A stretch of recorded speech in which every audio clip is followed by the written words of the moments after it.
Hello friends, welcome back to our channel అన్నన్ బతుకులు.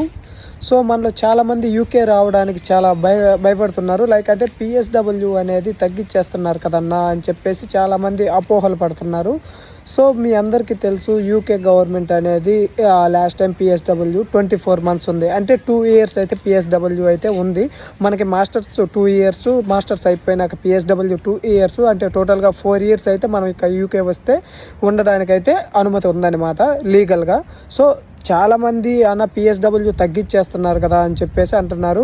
నిన్న సాయంత్రం అయితే పార్లమెంట్లో డిబేట్ జరిగింది. ఆ డిబేట్లో ఎటువంటి ప్రస్తావన రాలేదు, పిఎస్డబ్ల్యూకి సంబంధించి ఎటువంటి ప్రస్తావన రాలేదు. ప్రస్తుతానికైతే పిఎస్డబ్ల్యూ అనేది 24 నెలలు మాత్రం ఉంది. సో దాని గురించి అయితే ఇంకేదన్నా అప్డేట్ వస్తే మీకు అప్డేట్ చేస్తాను. ఎవరైనా రేపు జాన్ ఇంటేక్కి వద్దాము అనుకునే వాళ్ళు ఎవరైనా ఉంటే మాత్రం సో నిర్భయంగా అప్లై చేసుకోండి మన కన్సల్టెన్సీ నుంచి. సో ఎవరైనా వచ్చే వాళ్ళు ఉంటే వాళ్ళకి మనం ఈ సెప్టెంబర్ మంత్లో అయితే 1 lakh అనేది ఆఫర్ చేస్తున్నాము. సో అవి మీ నుంచి వచ్చే డబ్బులే కాబట్టి మీకే ఇద్దామని అనుకుంటున్నాను. సో మీరు ఎవరైనా ఇంట్రెస్టెడ్ ఉంటే ఇక్కడ స్క్రీన్ మీద కనపడుతున్న ఆ నెంబర్లకు అయితే కాల్ చేయండి. లేదు అనుకుంటే మన కన్సల్టెన్సీ హైదరాబాద్లో ఉంది. సో నాకు డిఎం చేయండి. యూకేలో నేను చూసుకుంటాను, ఇండియాలో మా మేనేజర్ ఉంటుంది. సో మొత్తం డాక్యుమెంటేషన్ ఆమె చూసుకుంటుంది అనమాట. So thanks for watching my video guys. Thank you.